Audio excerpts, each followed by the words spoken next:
ಹುಡುಕಾಟ ಪ್ರಾರಂಭಿಸಿದ್ದು within 2 hours ಒಳಗಡೆನೆ ಸೌಜನ್ಯ ಸಿಗ್ತಾಳೆ, ಆದ್ರೆ ಶವ ಆಗಿ. ಅವಳ ಕೈಗಳನ್ನ ಅವಳದೇ ದುಪಟ್ಟ ಅಂಡ್ ID ಕಾರ್ಡ್ ಇಂದ ಮರಕ್ಕೆ ಕಟ್ಟಿರ್ತಾರೆ. And most brutal part is ಅವಳ ಯೋನಿ, ಅವಳ ಏನಿತ್ತ ಅದ್ರ ಒಳಗಡೆ 6 ಇಂಚ್ ಮಣ್ಣು ತುಂಬಿರ್ತಾರೆ. ಓ ಬಿಡಪ್ಪ, ನಮ್ ಪೊಲೀಸ್ ಅವ್ರಿಗೆ ತಮ್ಮ ಡ್ಯೂಟಿ ಮೇಲೆ ಎಷ್ಟೊಂದು ನಿಷ್ಠೆ ಇದೆ, ಒಂದೇ ದಿನದಲ್ಲಿ ಆರೋಪಿನ ಹಿಡಿದ್ಬಿಟ್ರಲ್ಲ ಅಂತ ಪೊಲೀಸ್ ಅವ್ರ ಮೇಲೆ ಫುಲ್ ಒಂಥರ ಹೊಗಳ್ತಾ ಇರ್ತಾರೆ.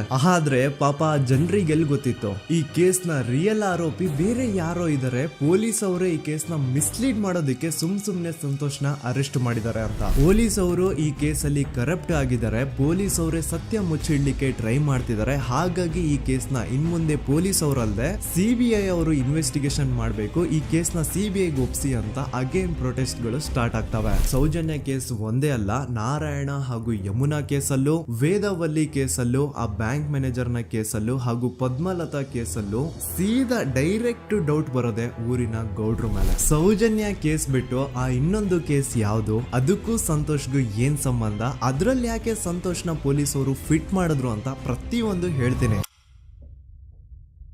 ನಾನು ಈ ಚಾನೆಲ್ನ ಸ್ಟಾರ್ಟ್ ಮಾಡಿದಾಗಿಂದ one of the most requested video ಬಂದು ಸೌಜನ್ಯ ಕೇಸ್ ಬಗ್ಗೆ. ಸರಿ, ನಮ್ಮ ದೂತ ಸಭೆಯ ಪ್ರಜೆಗಳು ಇಷ್ಟೊಂದು ಕೇಳ್ತಿದಾರಲ್ಲ, ಈ ಒಂದು ಕೇಸ್ ಬಗ್ಗೆ ವಿಡಿಯೋ ಮಾಡುವ ಅಂತ ಸೌಜನ್ಯ ಕೇಸ್ ಬಗ್ಗೆ ನಾನು ರಿಸರ್ಚ್ ಸ್ಟಾರ್ಟ್ ಮಾಡಿದೆ. ಅಂಡ್ ಟ್ರಸ್ಟ್ ಮೀ, ಎಷ್ಟೊಂದು ಕಾಂಪ್ಲೆಕ್ಸ್ ಈ ಒಂದು ಕೇಸ್ ಇದೆ ಅಂತಂದ್ರೆ ನನ್ನ ತಲೆನೇ ಕೆಟ್ಬಿಡ್ತು. ಬಟ್ ಡೋಂಟ್ ವರಿ, ನಿಮ್ಗಂತೂ ಪ್ರತಿ ಒಂದನ್ನ ತುಂಬಾ ಸಿಂಪಲ್ ಆಗಿ ಅರ್ಥ ಮಾಡಿಸ್ತೇನೆ. ಅನ್ಕೊಳ್ಳಿ, ಒಂದು ಊರು, ಆ ಊರಲ್ಲಿ ಒಂದು ಗೌಡ್ರ ಕುಟುಂಬ ಇದೆ. ಅಂಡ್ ಆ ಗೌಡ್ರ ಕುಟುಂಬ ತುಂಬಾನೇ ಪವರ್ಫುಲ್, ಲೈಕ್ ನಾವು ಮೂವೀಸ್ ಅಲ್ಲಿ ನೋಡ್ತೀವಿ ಹಂಗೆ. ಸೊ ಗೌಡ್ರು ಊರು ಬಂದು ಧರ್ಮಸ್ಥಳ ಅಂತ. ಆ ಒಂದು ಊರಲ್ಲಿ ಇವ್ರಿಗೆ ಸಖತ್ ಕಂಟ್ರೋಲ್ ಇರುತ್ತೆ. ಈವನ್ ಅದೇ ಒಂದು ರೀಜನ್ ಅಲ್ಲಿ ಇರುವಂತಹ ಒಂದು ತುಂಬಾನೇ ಪಾಪ್ಯುಲರ್ ದೇವಸ್ಥಾನನು ಸಹ ಇವರೇ ಕಂಟ್ರೋಲ್ ಮಾಡ್ತಿರ್ತಾರೆ. ಆ ಒಂದು ದೇವಸ್ಥಾನ ಇಂದ ಈ ಗೌಡ್ರ ಕುಟುಂಬಕ್ಕೆ ಎಷ್ಟೊಂದು ದುಡ್ಡು ಬರ್ತಾ ಇರುತ್ತೆ ಅಂತಂದ್ರೆ, ಅದೇ ದುಡ್ಡಲ್ಲಿ ಇವರು ಬೇಜನ್ ಪ್ರೈವೇಟ್ ಪ್ರೈಮರಿ ಅಂಡ್ ಹೈಸ್ಕೂಲ್ಸ್ ನ ಸ್ಥಾಪನೆ ಮಾಡಿರ್ತಾರೆ, ಬೇಜನ್ ಪ್ರೈವೇಟ್ ಮೆಡಿಕಲ್ ಕಾಲೇಜಸ್ ಇರ್ತವೆ, ಅಂಡ್ ಬೇಜನ್ ಪ್ರೈವೇಟ್ ದೊಡ್ಡ ದೊಡ್ಡ ಹಾಸ್ಪಿಟಲ್ಸ್ ಇರ್ತವೆ. ಒಟ್ಟಲ್ಲಿ ಹೇಳ್ಬೇಕು ಅಂತಂದ್ರೆ ದುಡ್ಡಿನ ಸುರಿಮಳೆ ಇವ್ರಿಗೆ. ನೋಡಿ, ನಮ್ಮ ಭಾರತ ದೇಶದಲ್ಲಿ ಒಂದು ಕಾನೂನು ಇದೆ, ದ ರಿಲಿಜಿಯಸ್ ಎಂಡೋಮೆಂಟ್ ಆಕ್ಟ್ 1863 ಅಂತ.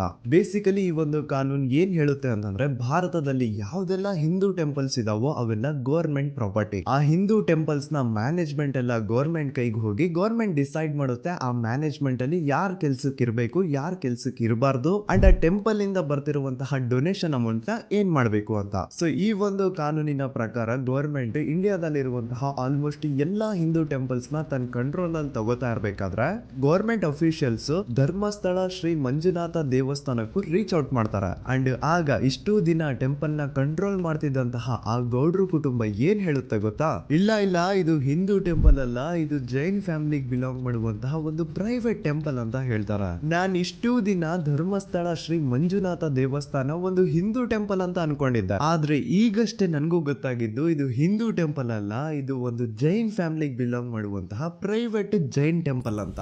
ಸೊ ಹೀಗಾಗಿ ಗವರ್ಮೆಂಟ್ ಅಫಿಷಿಯಲ್ಸ್ ಏನೂ ಮಾಡಕ್ಕಾಗದೆ ಇವತ್ತಿನವರೆಗೂ ಈ ಒಂದು ಧರ್ಮಸ್ಥಳ ಶ್ರೀ ಮಂಜುನಾಥ ದೇವಸ್ಥಾನನ ಒಂದು ಪ್ರೈವೇಟ್ ಟ್ರಸ್ಟ್ ನಡೆಸ್ಕೊಂಡು ಹೋಗ್ತಿದೆ. ಅಂಡ್ ಆ ಪ್ರೈವೇಟ್ ಟ್ರಸ್ಟ್ ನ ಓನರ್ ಯಾರು, ಅದೇ ಗೌಡ್ರ ಕುಟುಂಬ. ನೋಡಿ, ನಾನು ಈ ವಿಡಿಯೋದಲ್ಲಿ ಯಾರ್ದನ್ನು ರಿಯಲ್ ನೇಮ್ಸ್ ನ ಬಳಸ್ತಿಲ್ಲ. ಪ್ರೀವಿಯಸ್ಲಿ ಬೇರೆ ಯೂಟ್ಯೂಬರ್ಸ್ ತಮ್ಮ ವಿಡಿಯೋಸ್ ಅಲ್ಲಿ ರಿಯಲ್ ನೇಮ್ಸ್ ನ ಬಳಸಿದ್ದಾರೆ ಅನ್ನೋ ಒಂದೇ ಒಂದು ಕಾರಣಕ್ಕೆ ಅವ್ರ ವಿಡಿಯೋಸ್ ನ ಡಿಲೀಟ್ ಮಾಡಿಸಿದ್ದಾರೆ. ಸೊ ಅವ್ರ ಜೊತೆ ಆಗಿದ್ದು ನನ್ನ ಜೊತೆ ಆಗೋದು ಬೇಡ, ಸತ್ಯ ಮುಚ್ಚೋಗೋದು ನನ್ಗಿಷ್ಟ ಇಲ್ಲ. ಹಾಗಾಗಿ ನಾನಿಲ್ಲಿ ರಿಯಲ್ ನೇಮ್ಸ್ ನ ಬಳಸ್ತಿಲ್ಲ. ಆದ್ರೆ ನಾನು ಯಾರನ್ನ ಪಾಯಿಂಟ್ ಔಟ್ ಮಾಡಿ ಹೇಳ್ತಿದ್ದೀನಿ ಅನ್ನೋದು ಮಾತ್ರ ನಿಮಗೆ ತುಂಬಾ ಕ್ಲಿಯರ್ಲಿ ಅರ್ಥ ಆಗುತ್ತೆ. Don't worry.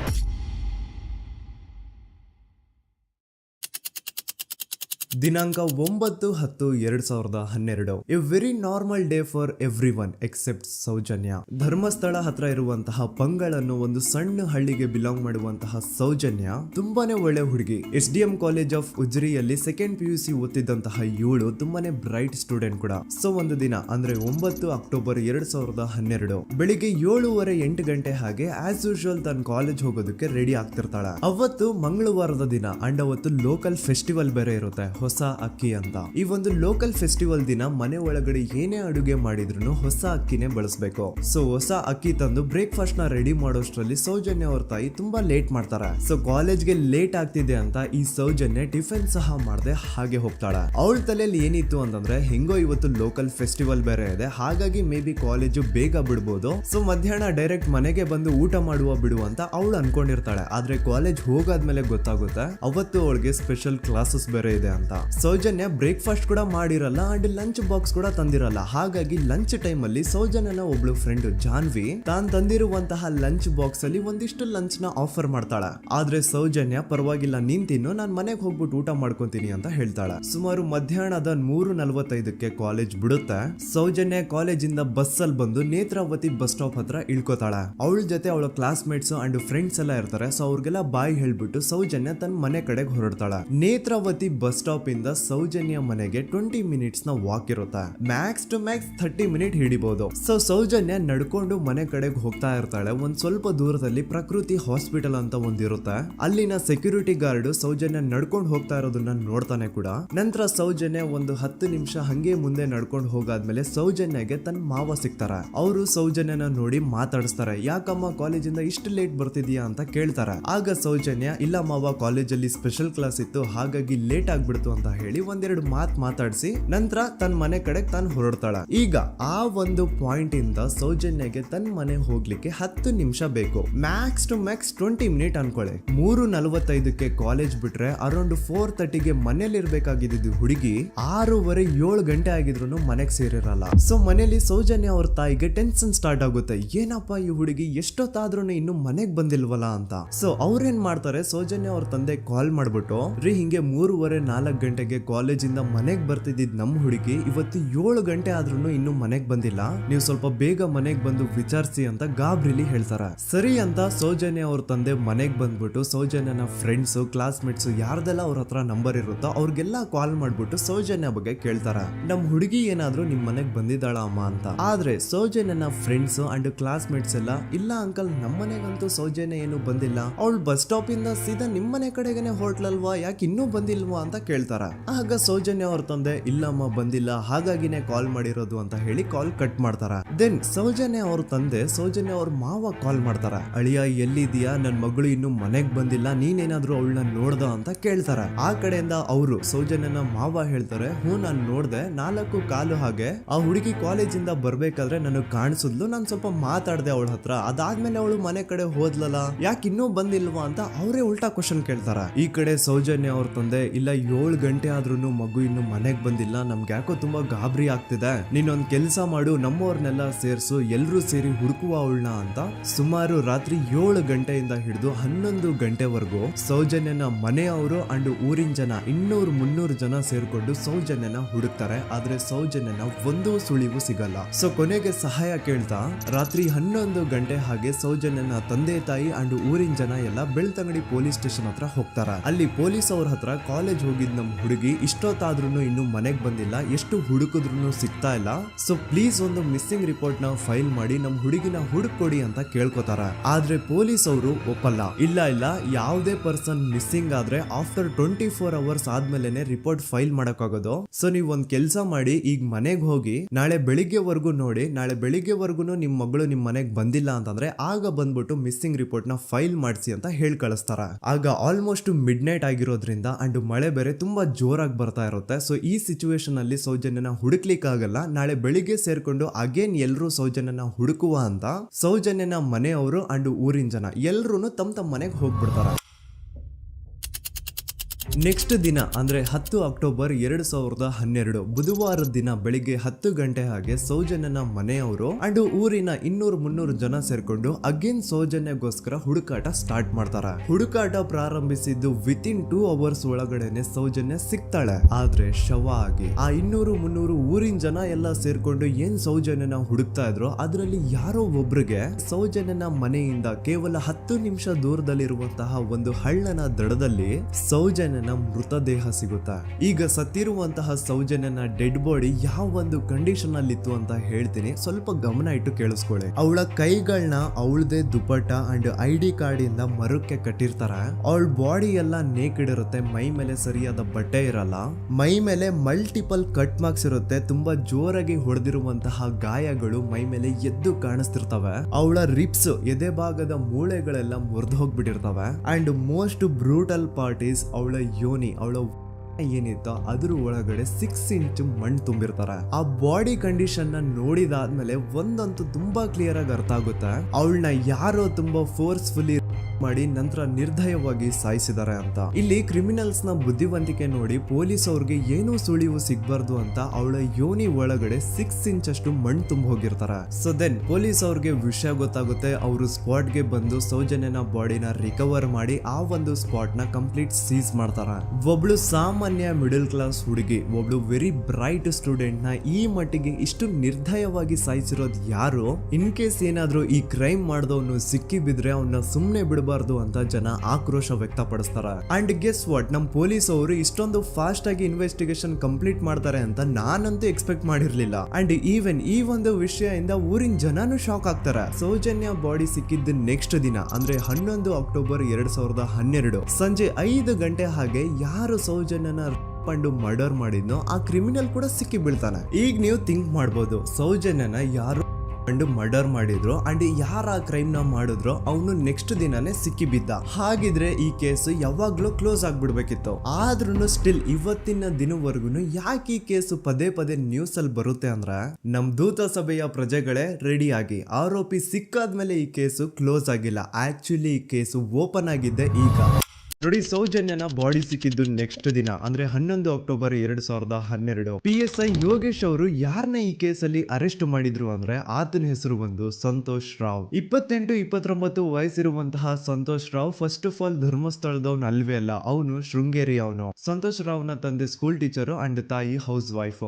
ಸಂತೋಷ್ ಮೊದ್ಲಿಂದನೂ ಒಂದ್ ಸ್ವಲ್ಪ ಮೆಂಟಲಿ ಇಲ್ಲಿರೋದ್ರಿಂದ ಅವನಿಗೆ ವಿದ್ಯೆ ಬರಹ ಅನ್ನೋದು ತಲೆಗೆ ಹೋಗಿರಲ್ಲ. ಹಾಗಾಗಿ ಅವನು ಶೃಂಗೇರಿಯಲ್ಲಿ ಒಂದು ಹೋಟೆಲ್ ಅಲ್ಲಿ ಕೆಲಸ ಮಾಡ್ತಿರ್ತಾನೆ. ಮೆಂಟಲಿ ಅನ್ಸ್ಟೇಬಲ್ ಇದ್ರೂ ಸಹ ಈತನಿಗೆ ದೇವ್ರ ಮೇಲೆ ಬಹಳ ನಂಬಿಕೆ ಇರುತ್ತೆ. ಹಾಗಾಗಿ ತಿಂಗಳಿಗೆ ಒಮ್ಮೆ ಆದ್ರೂ, ಅಟ್ಲೀಸ್ಟ್ 2 ತಿಂಗಳಿಗೆ ಒಮ್ಮೆ ಆದ್ರೂ ಈತ ಯಾವ್ದಾದ್ರು ಒಂದು ಪುಣ್ಯಕ್ಷೇತ್ರಕ್ಕೆ ವಿಸಿಟ್ ಮಾಡಿ ಬರ್ತಿರ್ತಾನೆ. ಹಾಗೇನೆ ಈ ಸತಿನೂ ಸಹ ಈತ ಧರ್ಮಸ್ಥಳಕ್ಕೆ ಬಂದಿರ್ತಾನೆ. ಇವನು ಧರ್ಮಸ್ಥಳಕ್ಕೆ ಬಂದಿದ್ದು ದಿನಾಂಕ 9 ಅಕ್ಟೋಬರ್ 2012. ಈ ದಿನಾಂಕನ ಸ್ವಲ್ಪ ನೋಟ್ ಮಾಡಿ ಇಟ್ಕೊಳ್ಳಿ, ಯಾಕಂತಂದ್ರೆ ಮುಂದೆ ಈ ಕೇಸಲ್ಲಿ ಇದೇ ಮೇಜರ್ ಟರ್ನಿಂಗ್ ಪಾಯಿಂಟ್. ಸೊ ಸೌಜನ್ಯನ ಡೆತ್ ಆಗಿಂತ ಒಂದು ದಿನ ಹಿಂದೆ ಧರ್ಮಸ್ಥಳಕ್ಕೆ ಬಂದಿರುವಂತಹ ಸಂತೋಷ್ ರಾವ್ಗೆ ಎಲ್ಲನೂ ಉಳ್ಕೊಳ್ಳಿಕ್ಕೆ ಹೋಟೆಲ್ ಅಲ್ಲಿ ಅಥವಾ ಲಾಡ್ಜ್ ಅಲ್ಲಿ ರೂಮ್ ಸಿಗಲ್ಲ. ರೀಸನ್ ಇಷ್ಟೇ, ಸಂತೋಷ್ ರಾವ್ ನೋಡ್ಲಿಕ್ಕೆ ಸ್ವಲ್ಪ ಮೆಂಟಲಿ ಅನ್ಸ್ಟೇಬಲ್ ಪರ್ಸನ್ ತರ ಇರ್ತಾನೆ. ಅವನ ಅವತಾರ, ಅವನ ವೇಷಭೂಷಣ ಅಷ್ಟು ಸರಿ ಇರಲ್ಲ. ಹಾಗಾಗಿ ಇವನ್ಗೆ ಯಾವುದೇ ಒಂದು ಹೋಟೆಲ್ ಅಲ್ಲಿ ಅಥವಾ ಲಾಡ್ಜ್ ಅಲ್ಲಿ ಎಲ್ಲಿನೂ ರೂಮ್ ಸಿಗಲ್ಲ. ಸೊ ಉಳ್ಕೊಳ್ಳೋಕೆ ಜಾಗ ಸಿಗದೆ ಇವನೇನ್ ಮಾಡ್ತಾನೆ, ಅಲ್ಲೇ ಹತ್ರದಲ್ಲಿರುವಂತಹ ಬಾಹುಬಲಿ ಬೆಟ್ಟಕ್ಕೆ ಹೋಗಿ ಅಲ್ಲಿರುವಂತಹ ಬಾಹುಬಲಿ ಸ್ಟ್ಯಾಚು ಹತ್ರನೇ ಆಶ್ರಯ ತಗೊಳ್ತಾನೆ. ಅಂಡ್ 1-2 ದಿನ ಅವನು ಅಲ್ಲೇ ಉಳ್ಕೋತಾನೆ ಕೂಡ. ಡೇ ಟೈಮ್ ಅಲ್ಲಿ ಧರ್ಮಸ್ಥಳಕ್ಕೆ ಬಂದು ಧರ್ಮಸ್ಥಳ ಶ್ರೀ ಮಂಜುನಾಥ ದೇವಸ್ಥಾನದಲ್ಲಿದ್ದು ಅಲ್ಲೇ ಪ್ರಸಾದ ಊಟ ಎಲ್ಲ ಮಾಡಿ ನಂತರ ನೈಟ್ ಆಗ್ತಿದ್ದಂಗೆ ಬಾಹುಬಲಿ ಬೆಟ್ಟಕ್ಕೆ ಹೋಗಿ ಆ ಸ್ಟ್ಯಾಚು ಹತ್ರನೇ ಮಲ್ಕೊಳ್ತಿರ್ತಾನೆ. ಸೊ ಒಂದು ದಿನ ಅಂದ್ರೆ 11 ಅಕ್ಟೋಬರ್ 2012 ಸಂಜೆ 5 ಗಂಟೆ ಹಾಗೆ ಈ ಸಂತೋಷ್ ರಾವ್ ತನ್ನ ಪಾಡಿಗೆ ತಾನು ಆ ಬೆಟ್ಟದ ಮೇಲೆ ಕೂತ್ಕೊಂಡು ಸೀನರೀಸ್ ನ ಎಂಜಾಯ್ ಮಾಡ್ತಾ ಇರಬೇಕಾದ್ರೆ ಯಾರೋ ಅದೇ ಊರಿನ 5 ಜನ ಕಿಡಿಗೇಡಿಗಳು ಬಂದು ಇವನ್ ಹತ್ರ ಜಗಳ ತೆಗಿತಾರ. ಈ 5 ಜನ ಯಾರು ಅಂತ ನಂತರ ಹೇಳ್ತೇನೆ. ಸೊ ಈ 5 ಜನ ಕಿಡಿಗೇಡಿಗಳು ಸಂತೋಷ್ ರಾವ್ ಹತ್ರ ಜಗಳ ತೆಗೆದು ಅವನ ಅವಾಚ್ಯ ಶಬ್ದಗಳಿಂದ ಬೈದು ಅವನ್ನ ಹೊಡೆದು, ಅಷ್ಟೇ ಸಾಲದೆ ಆ 5 ಜನ ಸಂತೋಷ್ ರಾವ್ನ ಪೊಲೀಸ್ ಸ್ಟೇಷನ್ಗೆ ಎಳ್ಕೊಂಡ್ ಬಂದು ಇವನು ನಾವು ಬಾಹುಬಲಿ ಬೆಟ್ಟಕ್ಕೆ ಅಂತ ಹೋಗಿದ್ರೆ ಅಲ್ಲಿ ನಮ್ಮ ಮೇಲೆ ಅಟ್ಯಾಕ್ ಮಾಡ್ದ, ಇವ್ನು ನೋಡ್ಲಿಕ್ಕೂ ಸಹ ಒಳ್ಳೆ ಸೈಕೋ ಕಿಲ್ಲರ್ ಇದ್ದಂಗಿದಾನೆ, ನಮ್ಗೆ ಯಾಕೋ ನಿನ್ನೆ ನಮ್ಮೂರಲ್ಲಿ ನಡೆದಿರುವಂತಹ ಘಟನೆ ಆ ಸೌಜನ್ಯನ ಮರ್ಡರ್ ಇವನೇ ಮಾಡಿದಾನೆ ಅಂತ ಡೌಟ್ ಬರ್ತಿದೆ ಅಂತ ಆ 5 ಜನ ಕಿಡಿಗೇಡಿಗಳು ಸಂತೋಷ್ ರಾವ್ನ ಪೊಲೀಸ್ ಅವ್ರ ಹತ್ರ ಹಾಕೊಡ್ತಾರ. ಅಂಡ್ ಪೊಲೀಸ್ ಅವರು ಕೂಡ ಎಂತವ್ರು ನೋಡಿ, ಯಾರೋ 5 ಜನ ಕಿಡಿಗೇಡಿಗಳು ಬಂದು ಇವನೇ ಕೊಲೆ ಮಾಡಿದಾನೆ ಅಂತ ಹೇಳಿದ ತಕ್ಷಣ ಹಿಂದೆ ಮುಂದೆ ಕ್ರಾಸ್ ಚೆಕ್ ಮಾಡದೆ ಸಂತೋಷ್ ರಾವ್ನ ಅರೆಸ್ಟ್ ಮಾಡಿ ಸೌಜನ್ಯ ಕೇಸ್ ನ ಆರೋಪಿ ಸಿಕ್ಕಿದಾನೆ ಅಂತ ಎಲ್ಲಾ ಕಡೆ ಘೋಷಣೆ ಮಾಡ್ಬಿಡ್ತಾರ. ಜನರಿಗೆ ಈ ಕಡೆ ಒಂಥರ ನೆಮ್ಮದಿ, ಓ ಬಿಡಪ್ಪ ನಮ್ ಪೊಲೀಸ್ ಅವ್ರಿಗೆ ತಮ್ಮ ಡ್ಯೂಟಿ ಮೇಲೆ ಎಷ್ಟೊಂದು ನಿಷ್ಠೆ ಇದೆ, ಒಂದೇ ದಿನದಲ್ಲಿ ಆರೋಪಿನ ಹಿಡಿದ್ಬಿಟ್ರ ಅಂತ ಪೊಲೀಸ್ ಅವ್ರ ಮೇಲೆ ಫುಲ್ ಒಂಥರ ಹೊಗಳ್ತಾ ಇರ್ತಾರೆ. ಆದ್ರೆ ಪಾಪ ಜನರಿಗೆ ಎಲ್ಲಿ ಗೊತ್ತಿತ್ತು ಈ ಕೇಸ್ ನ ರಿಯಲ್ ಆರೋಪಿ ಬೇರೆ ಯಾರೋ ಇದಾರೆ, ಪೊಲೀಸ್ ಅವರೇ ಈ ಕೇಸ್ ನ ಮಿಸ್ಲೀಡ್ ಮಾಡೋದಕ್ಕೆ ಸುಮ್ನೆ ಸಂತೋಷ್ ನ ಅರೆಸ್ಟ್ ಮಾಡಿದ್ದಾರೆ ಅಂತ. ಸೊ ಸಂತೋಷ್ ರಾವ್ ಒಂದು ಹುಡುಗಿಯ ರೇಪ್ ಅಂಡ್ ಮರ್ಡರ್ ಕೇಸ್ ಅಲ್ಲಿ ಅರೆಸ್ಟ್ ಆಗಿದ್ದಾನೆ ಅನ್ನೋ ವಿಷಯ ಸಂತೋಷ್ ನ ತಾಯಿಗೆ ಗೊತ್ತಾದಾಗ ಅವ್ರ ಪಾಪ ನೋವಲ್ಲಿ ಕೊರ್ಗಿ ಸಾಯ್ತಾರ. ಅಂಡ್ ಇನ್ನು ಅವ್ರ ತಂದೆ ಒಂದು ಕಡೆ ಪಾಪ ಹೆಂಡತಿನ ಕಳ್ಕೊಂಡಿರುವಂತಹ ನೋವು, ಇನ್ನೊಂದು ಕಡೆ ಮಗ ನೋಡಿದ್ರೆ ಯಾವ್ದೋ ಫಾಲ್ಸ್ ಕೇಸ್ ಅಲ್ಲಿ ಅರೆಸ್ಟ್ ಆಗಿದ್ದಾನೆ. ಈ ಕಡೆ ಕೇಸ್ ನ ಇನ್ವೆಸ್ಟಿಗೇಷನ್ ನಡೀತಾ ಇದೆ. ಅಂಡ್ ಇಲ್ಲಿ ನಾನು PSI ಯೋಗೇಶ್ ಅವ್ರ ಬಗ್ಗೆ ಅಂತೂ ಮೆನ್ಷನ್ ಮಾಡ್ಲೇಬೇಕು. ಈ ಪೊಲೀಸ್ ಆಫೀಸರು ಗೊತ್ತಿದ್ದು ಈ ತಪ್ಪನ ಮಾಡಿದ್ರು ಅಥವಾ ಗೊತ್ತಿಲ್ದೇನೆ ಈ ತಪ್ಪನ ಮಾಡಿದ್ರು ನನ್ಗಂತೂ ಗೊತ್ತಿಲ್ಲ. ಸೊ ಇವ್ರು ಏನ್ ಮಾಡ್ತಾರೆ ಅಂತಂದ್ರೆ, ಸೌಜನ್ಯನ ಬಾಡಿನ ಪೋಸ್ಟ್ ಮಾರ್ಟಮ್ಗೆ ಕಳಿಸಿದಾಗ ಡಾಕ್ಟರ್ಸ್ ಹಂಗೋ ಹಿಂಗೋ ಮಾಡಿ ಇಂದ ಕೆಲವೊಂದು ಸ್ಪರ್ಮ್ ನ ಸ್ಯಾಂಪಲ್ಸ್ ಕಲೆಕ್ಟ್ ಮಾಡ್ತಾರೆ. ಅದನ್ನ ಅವರು PSI ಯೋಗೇಶ್ಗೆ ಕೊಟ್ಟು ಇದನ್ನ ವಿತಿನ್ 72 ಅವರ್ಸ್ ಒಳಗಡೆ ಇನ್ನೊಂದು ಲ್ಯಾಬ್ ಗೆ ಸಬ್ಮಿಟ್ ಮಾಡಿ ಅಂತ ತುಂಬಾ ಕ್ಲಿಯರ್ ಆಗಿ ಹೇಳ್ತಾರೆ. ಆದ್ರೆ PSI ಯೋಗೇಶ್ ಆ ಸ್ಪರ್ಮ್ ಸ್ಯಾಂಪಲ್ಸ್ ನ ವಿತಿನ್ 72 ಅವರ್ಸ್ ಒಳಗಡೆ ಲ್ಯಾಬ್ ಕಳ್ಸೋದಿರ್ಲಿ, ಅದನ್ನ 12 ದಿನ ಆದ್ಮೇಲೆ ಲ್ಯಾಬ್ ಕಳಿಸ್ತಾರೆ. ಅಷ್ಟೊತ್ತಿಗೆ ಆಲ್ರೆಡಿ ಆ ಸ್ಪರ್ಮ್ ಸ್ಯಾಂಪಲ್ಸ್ ಗೆಲ್ಲ ಫಂಗಸ್ ಹಿಡಿದು ಅದು ಅನ್ಫಿಟ್ ಫಾರ್ ಟೆಸ್ಟಿಂಗ್ ಅಂತ ಬರುತ್ತೆ. ಈಗ ನೀವೇ ಹೇಳಿ, ಎಂತ ಡಂಬೆಸ್ಟ್ ಪರ್ಸನ್ ಪೊಲೀಸ್ ಆಫೀಸರ್ ಆಗಿದ್ರು ಅವನ ಹತ್ರ ಒಂದು ಮರ್ಡರ್ ಕೇಸ್ ಬಂದಾಗ ಅವನ ಹತ್ರ ಇರೋ ಮೇನ್ ಸಾಕ್ಷಿನೇ, ಮೇನ್ ಎವಿಡೆನ್ಸ್ ಆ ಹುಡುಗಿಯ ಇಂದ ಕಲೆಕ್ಟ್ ಆಗುವಂತಹ ಸ್ಪರ್ಮ್ ಸ್ಯಾಂಪಲ್ಸ್. ಸೊ ಅದನ್ನ ಮೊದಲು ಲ್ಯಾಬ್ ಕಳಿಸಿ ಅದನ್ನ ಐಡೆಂಟಿಫೈ ಮಾಡೋದು ಪೊಲೀಸ್ ಅವರ ಫಸ್ಟ್ ಡ್ಯೂಟಿ. ಆದ್ರೆ ಇಲ್ಲಿ PSI ಯೋಗೇಶ್ ಅವರು ಇದನ್ನೇ ಮರ್ತು ಹೋದ್ರು ಅಂತ ನೋಡಿ. ಯಾವುದೇ ಒಂದು ಕೇಸ್ ಅಲ್ಲಿ ಪೊಲೀಸ್ ಅವರು ಆದಷ್ಟು ಎವಿಡೆನ್ಸ್ ನ ಕಲೆಕ್ಟ್ ಮಾಡೋದಕ್ಕೆ ಟ್ರೈ ಮಾಡ್ತಾರೆ. ಆದ್ರೆ ಈ ಒಂದು ಕೇಸ್ ಅಲ್ಲಿ ಮಾತ್ರ ಪೊಲೀಸ್ ಅವರು ಎವಿಡೆನ್ಸ್ ನ ಕಲೆಕ್ಟ್ ಮಾಡೋ ಬದಲಾಗಿ ಎವಿಡೆನ್ಸ್ ನ ಡಿಸ್ಟ್ರಾಯ್ ಮಾಡೋದ್ರಲ್ಲಿ ಮುಂದೆ ಇದ್ರು. ಅಷ್ಟೇ ಅಲ್ಲದೆ ಈ ಪೊಲೀಸ್ ಆಫೀಸರ್ ಸೇರ್ಕೊಂಡು ಸಂತೋಷ್ ರಾವ್ಗೆ ಸೆಲ್ ಅಲ್ಲಿ ಎಂತ ಟಾರ್ಚರ್, ಎಂತ ಹಿಂಸೆ ಕೊಡ್ತಾರೆ ಅಂದ್ರೆ ನೆನ್ಸ್ಕೊಂಡ್ರೆ ಮೈ ಜುಮ್ ಅನ್ನುತ್ತಾ. ಹೊಡಿಯೋದು, ಕೆಟ್ಟದಾಗ ಬೈಯೋದು, ಇದೆಲ್ಲ common. Most brutal parties Santosh ರಾವ್ನ ಪ್ಯಾಂಟ್ ಬಿಚ್ಚಿ ಅವನ ಪ್ರೈವೇಟ್ ಪಾರ್ಟ್ ಮೇಲೆ ಬಿಸಿ ಬಿಸಿ ಕುದೀತಾ ಇರುವಂತಹ ನೀರ್ ಚಲ್ತಾರ. ಈ ಕ್ರೈಮ್ ನೀನೇ ಮಾಡಿದ್ಯಾ ಅಂತ ಒಪ್ಕೋ, ಇಲ್ಲ ಅಂತಂದ್ರೆ ನಿನ್ನ ಸೆಲ್ ಒಳಗಡೆನೆ ಸಾಯಿಸ್ಬಿಡ್ತೀವಿ, ನಿನ್ನ ತಂದೆ ತಾಯಿ ಎಲ್ರು ಸಾಯಿಸ್ಬಿಡ್ತೀವಿ ಅಂತ ಬ್ಲಾಕ್ ಮೇಲ್ ಮಾಡ್ತಾರ. ನೋಡಿ, ಸಂತೋಷ್ ರಾವ್ ಜಾಗದಲ್ಲಿ ನನ್ನಂತ ನಿಮ್ಮಂತ ನಾರ್ಮಲ್ ಪರ್ಸನ್ ಯಾರಾದ್ರೂ ಇದ್ದಿದ್ರೆ ಪೊಲೀಸ್ ಅವರು ಕೊಡ್ತಿರುವಂತಹ ಹಿಂಸೆನ ತಡ್ಕೊಳಕ್ಕಾಗದೆ ಆ ಕ್ರೈಮ್ ಮಾಡಿಲ್ಲ ಅಂದ್ರೂ ಮಾಡಿದೀನಿ ಅಂತ ಒಪ್ಕೊಬಿಡ್ತಾ ಇದ್ವಿ. ಆದ್ರೆ ಸಂತೋಷ್ ರಾವ್ ಮೆಂಟಲಿ ಇಲ್ಲಿರೋದೇ ಅವನ್ಗೆ ಅಡ್ವಾಂಟೇಜ್ ಆಗೋಯ್ತು. ಪೊಲೀಸ್ಗಳು ಸಂತೋಷ್ ರಾವ್ಗೆ ಎಷ್ಟೇ ಹೊಡೆದ್ರು, ಎಷ್ಟೇ ಬೈದ್ರು, ಎಷ್ಟೇ ಬ್ಲಾಕ್ ಮೇಲ್ ಮಾಡಿದ್ರು ಸಂತೋಷ್ ರಾವ್ ಬಾಯಲ್ಲಿ ನಾನ್ ಈ ಕ್ರೈಮ್ ನ ಮಾಡಿಲ್ಲ ಅಂತಾನೆ ಬರುತ್ತೆ ಹೊರತು ಆ ಕ್ರೈಮ್ ನ ಅವನು ಒಪ್ಕೊಳ್ಳೋದೇ ಇಲ್ಲ. ದೆನ್ ಕೋರ್ಟ್ ಟ್ರಯಲ್ಸ್ ಸ್ಟಾರ್ಟ್ ಆಗುತ್ತೆ. ಈ ಕ್ರೈಮ್ ನ ಸಂತೋಷೇ ಮಾಡಿದಾನೆ ಅಂತ ಸೌಜನ್ಯ ಕಡೆಯ ಲಾಯರ್ ವಾದ ಮಾಡ್ತಾನೆ. ಅದಕ್ಕೆ ಆಪೋಸಿಟ್ ಆಗಿ ಸಂತೋಷ್ ರಾವ್ ಕಡೆಯಿಂದ ಒಬ್ರು ಲಾಯರ್ ಇಲ್ಲ, ಸಂತೋಷ್ ರಾವ್ ಈ ಕ್ರೈಮ್ ನ ಮಾಡ್ಲಿಕ್ಕೆ ಸಾಧ್ಯನೇ ಇಲ್ಲ ಅಂತ ವಾದ ಮಾಡ್ತಿರ್ತಾರೆ. ಅಂಡ್ ಕೋರ್ಟ್ ಇಂದ ಆಚೆಗಡೆ ಸಂತೋಷ್ ರಾವ್ ನ ಅಗೇನ್ಸ್ಟ್ ಸ್ಟೂಡೆಂಟ್ಸ್ ಪ್ರೊಟೆಸ್ಟ್ ನಡೆಯುತ್ತೆ, ಪಬ್ಲಿಕ್ ಪ್ರೊಟೆಸ್ಟ್ ನಡೆಯುತ್ತೆ. ಅರೆಸ್ಟ್ ಆಗಿರುವಂತಹ ಸಂತೋಷ್ ರಾವ್ಗೆ ಗಲ್ಲಿಗೇರಿಸ್ರಿ ಅಂತ ಅವ್ರು ಡಿಮ್ಯಾಂಡ್ ಮಾಡ್ತಿರ್ತಾರೆ. ಸೊ ಹೀಗೆ ಒಂದು 2-3 ವರ್ಷ ಕಳೆದು ಹೋಗುತ್ತೆ. ನಂತರ ಒಂದು ಕೋರ್ಟ್ ಟ್ರಯಲ್ ಅಲ್ಲಿ ಸಂತೋಷ್ ರಾವ್ ಪರವಾಗಿ ಹೋರಾಡ್ತಿದ್ದಂತಹ ಲಾಯರ್ ಯಾಕೆ ಈ ಕೇಸ್ ಅಲ್ಲಿ ಸಂತೋಷ್ ಆರೋಪಿ ಅಲ್ಲ ಅಂತ ಪ್ರೂವ್ ಮಾಡ್ಲಿಕ್ಕೆ ಕೆಲವೊಂದು ಪಾಯಿಂಟ್ಸ್ ನ ಮುಂದೆ ಇಡ್ತಾರೆ. ಅದೇನಂತಂದ್ರೆ, ಮೊದಲನೇದಾಗಿ ಸಂತೋಷ್ ರಾವೇ ಈ ಕ್ರೈಮ್ ನ ಮಾಡಿದಾನೆ ಅಂತ ಒಬ್ರು ಒಂದು ಐ ವಿಟ್ನೆಸ್ ಇರಲ್ಲ. ಇನ್ನೊಂದೇನು ಅಂತಂದ್ರೆ, ಯಾವೊಂದು ಕಂಡೀಷನ್ ಅಲ್ಲಿ, ಯಾವೊಂದು ಬ್ರೂಟಲ್ ಕಂಡೀಷನ್ ಅಲ್ಲಿ ಸೌಜನ್ಯನ ಬಾಡಿ ಸಿಕ್ಕಿತ್ತೋ ಅದನ್ನ ಗಮನದಲ್ಲಿಟ್ಕೊಂಡು ಸ್ವಲ್ಪ ಪ್ರಾಕ್ಟಿಕಲ್ ಆಗಿ ಥಿಂಕ್ ಮಾಡಿದ್ರೆ ಆ ಒಂದು ಭೀಕರ ಕ್ರೈಮ್ ನ ಒಬ್ನೇ ಮಾಡ್ಲಿಕ್ಕೆ ಸಾಧ್ಯನೇ ಇಲ್ಲ. ಇನ್ನೊಂದು ಪಾಯಿಂಟ್ ಏನು ಅಂತಂದ್ರೆ, ಸೌಜನ್ಯನ ಇಂದ ಪೊಲೀಸ್ ಅವ್ರಿಗೆ ಯಾವುದೇ ಸ್ಪರ್ಮ್ ಸ್ಯಾಂಪಲ್ ಸಿಗ್ಬಾರ್ದು ಅಂತ 6 ಇಂಚು ಅಷ್ಟು ಮಣ್ಣು ಹಾಕಿರ್ತಾರ. ಸೊ ಈಗ ನೀವೇ ಹೇಳಿ, ಮೆಂಟಲಿ ಇಲ್ಲಿರುವಂತಹ ಪರ್ಸನ್ಗೆ ಇಷ್ಟೊಂದು ಬುದ್ಧಿವಂತಿಕೆ ಇರುತ್ತಾ? ಅನ್ಕೊಳ್ಳಿ, ಅಷ್ಟೊಂದು ಬುದ್ಧಿವಂತಿಕೆ ಅವ್ನಿಗಿದ್ರು ಆ ಕ್ರೈಮ್ ಮಾಡಾದ್ಮೇಲೆ ಅವನ ಆ ಊರಿಂದ ಓಡ್ ಹೋಗ್ಬೋದಾಗಿತ್ತು. ಆದ್ರೆ ಮತ್ತ್ಯಾಕೆ ಅವನು ಅದೇ ಊರಲ್ಲೇ ಇರ್ತಾನೆ? ಅಂಡ್ ಸೌಜನ್ಯ ಕೊನೆಯದಾಗಿ ಪ್ರಕೃತಿ ಹಾಸ್ಪಿಟಲ್ ಮುಂದ್ಗಡೆಯಿಂದ ನಡ್ಕೊಂಡು ಹೋಗ್ತಾ ಇರ್ಬೇಕಾದ್ರೆ ಆ ಪ್ರಕೃತಿ ಹಾಸ್ಪಿಟಲ್ ನ ಸೆಕ್ಯೂರಿಟಿ ಗಾರ್ಡ್ ನೋಡ್ತಾನೆ. ಅಂಡ್ ಪ್ರಕೃತಿ ಹಾಸ್ಪಿಟಲ್ ನ ಆಚೆಗಡೆ CCTV ಕ್ಯಾಮರಾನು ಇರುತ್ತೆ. ಸಡನ್ಲಿ ಆ CCTV ಫುಟೇಜ್ ಕೂಡ ಕಾಣೆ ಆಗ್ಬಿಡುತ್ತಾ. ಇನ್ನೊಂದೇನು ಅಂತಂದ್ರೆ, ಸೌಜನ್ಯನ ಮರ್ಡರ್ ಆಗಿದ್ದು ನೆಕ್ಸ್ಟ್ ದಿನಾನೇ ಪೊಲೀಸ್ ಅವರು ಆರೋಪಿನ ಹಿಡಿದ್ರು. ಸೊ ಹಾಗಿದ್ದಾಗ ಆ ಕಲೆಕ್ಟ್ ಮಾಡಿರುವಂತಹ ಸ್ಪರ್ಮ್ ಸ್ಯಾಂಪಲ್ಸ್ ನ ಲ್ಯಾಬ್ ಗೆ ಕಳಿಸಿ ಇವನೇ ಆರೋಪಿ ಅಂತ ಕನ್ಫರ್ಮ್ ಮಾಡೋ ಬದಲಾಗಿ ಯಾಕೆ ಪೊಲೀಸ್ ಅವರು ಆ ಸ್ಪರ್ಮ್ ಸ್ಯಾಂಪಲ್ಸ್ ನ ತಮ್ಮ ಹತ್ರನೇ ಇಟ್ಕೊಂಡು 12 ದಿನವರೆಗೂ ಅದಕ್ಕೆ ಫಂಗಸ್ ಹಿಡಿಯೋವರೆಗೂ ಕಾದು ಆಮೇಲೆ ಅದನ್ನ ಲ್ಯಾಬ್ ಕಳಿಸಿದ್ರು? ಅಂಡ್ ಮೇನ್ ಇಂಪಾರ್ಟೆಂಟ್ ಆಗಿ ಸಂತೋಷ್ ರಾವ್ಗೆ ಒಂದು ಗುಪ್ತ ರೋಗ ಇರುತ್ತೆ, ಅದೇ ಫಿಮೋಸಿಸ್ ಅಂತ. ಈ ಕಾಯಿಲೆ ಏನು ಅಂತ ನಾನು ಈ ವಿಡಿಯೋದಲ್ಲಿ ಡೀಟೇಲ್ಡ್ ಆಗಿ ಎಕ್ಸ್ಪ್ಲೈನ್ ಮಾಡ್ಲಿಕ್ಕೆ ಆಗಲ್ಲ. ಜಸ್ಟ್ ತಿಳ್ಕೊಳ್ಳಿ, ಈ ಒಂದು ಕಾಯಿಲೆ ಇರೋರು ಇಂಟಿಮಸಿ ಮಾಡ್ಲಿಕ್ಕೆ ಆಗಲ್ಲ. ಇನ್ ಕೇಸ್ ಮಾಡಿದ್ರು ಅವರು ಸುಖ ಅಲ್ಲ ನರಕ ಕಾಣ್ತಾರ. ಸೊ ಇಷ್ಟೆಲ್ಲ ವ್ಯಾಲಿಡ್ ಪಾಯಿಂಟ್ಸ್, ಇಷ್ಟೆಲ್ಲ ಫ್ಯಾಕ್ಟ್ಸ್ ಕಣ್ ಮುಂದೆ ಇರ್ಬೇಕಾದ್ರೆ ಸ್ಟಿಲ್ ಪೊಲೀಸ್ ಅವರು ಯಾಕೆ ಈ ಕ್ರೈಮ್ ನ ಸಂತೋಷ್ ರಾವೇ ಮಾಡಿದಾನೆ ಅಂತ ಇವನ್ ಹಿಂದೆ ಬಿದ್ದಿದ್ದಾರೆ?